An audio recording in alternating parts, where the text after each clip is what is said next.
Le changement en entreprise, on en parle tout le temps. Mais sa réussite, c'est souvent une autre histoire. Aujourd'hui, on va décortiquer le modèle ADK, un cadre qui a été pensé justement pour s'attaquer à la raison numéro 1 de ses échecs.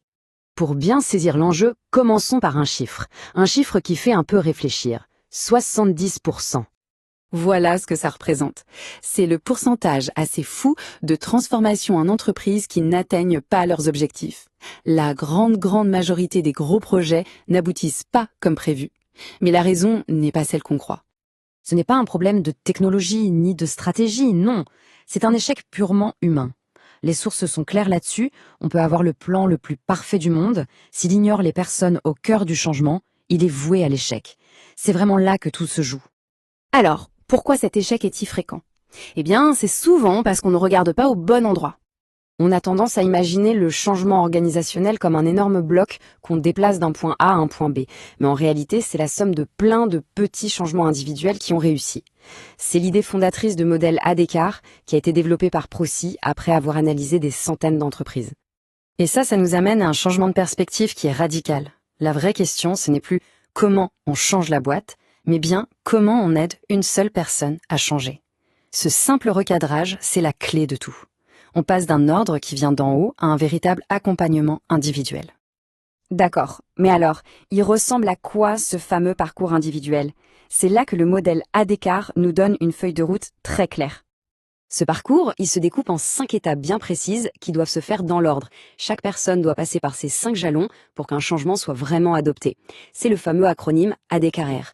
Awareness, Desire, Knowledge, Ability et Reinforcement. Allez, on va plonger dans chacune de ces étapes pour voir ce qu'elles veulent dire concrètement. La toute première brique, c'est Awareness, la prise de conscience.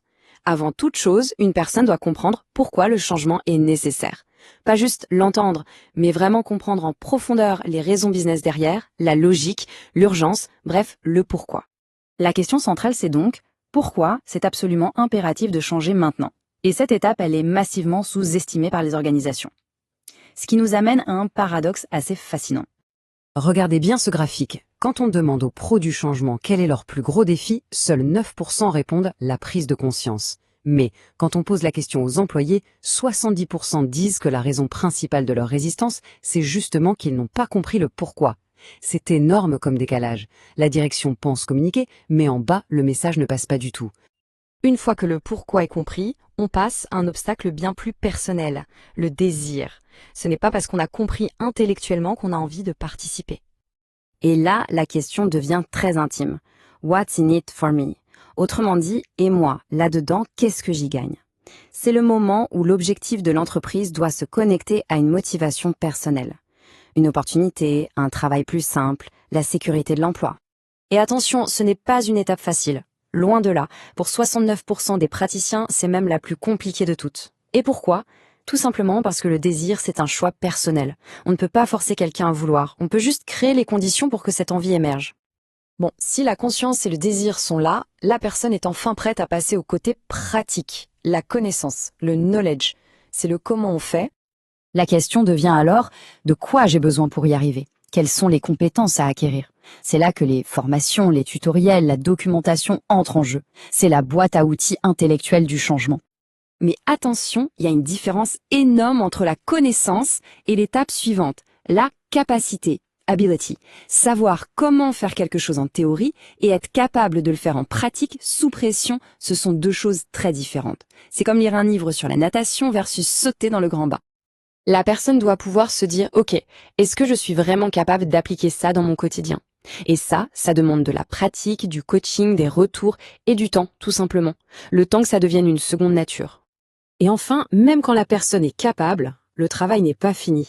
Il reste le renforcement. Sans ça, notre cerveau, qui est un peu paresseux, a une tendance naturelle à revenir en arrière, vers les vieilles habitudes, celles qui sont plus faciles. La question finale, c'est donc comment on fait pour que ce changement tienne dans la durée. Et ça passe par la reconnaissance, les bonus, les indicateurs de performance. Il faut que tout le système encourage la nouvelle façon de faire, pas l'ancienne. Mais ce qui rend ADKAR vraiment puissant, c'est que ce n'est pas juste une simple liste de contrôles à suivre. C'est un outil bien plus dynamique. C'est là qu'on voit son génie. C'est un outil de diagnostic. Cette grille l'illustre à la perfection. Par exemple, s'il y a plein de rumeurs qui circulent, le réflexe serait peut-être de faire plus de formation. Mais Adhikar nous dit non. Le problème, ce n'est pas la connaissance, c'est un manque de conscience. Si les gens sont cyniques, ça ne sert à rien de les former plus. Il faut s'attaquer au manque de désir. En identifiant le bon symptôme, on peut enfin apporter le bon remède. Bon, la théorie, c'est bien beau, mais est-ce que ça marche vraiment quand on passe à grande échelle? Pour ça, rien de tel qu'un exemple concret. Microsoft. Microsoft avait un défi classique. Ils vendaient des technologies cloud hyper puissantes, mais leurs clients avaient un mal fou à les faire adopter en interne. Ils ont donc changé complètement leur fusil d'épaule. Au lieu de se concentrer uniquement sur la technique, leurs équipes ont commencé à utiliser ADKR pour accompagner la transition humaine. Et le résultat de ce changement, il est sans appel. Une augmentation de 450% des taux d'adoption chez les clients accompagnés avec cette méthode. On ne parle pas d'une petite amélioration, là on parle d'une transformation complète des résultats.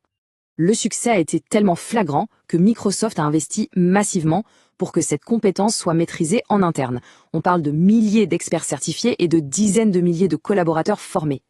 C'est la preuve ultime qu'ils ne voient pas ça comme un simple outil, mais bien comme une compétence stratégique essentielle. Finalement, la question à se poser face à n'importe quel changement devient où se situera le plus grand obstacle? Sur le A, le D, le K, le A ou le R? Au fond, le modèle ADKAR, c'est bien plus qu'une méthode. C'est un cadre pour pratiquer l'empathie, pour transformer un processus qui peut être perturbant en un véritable parcours humain, guidé et réussi.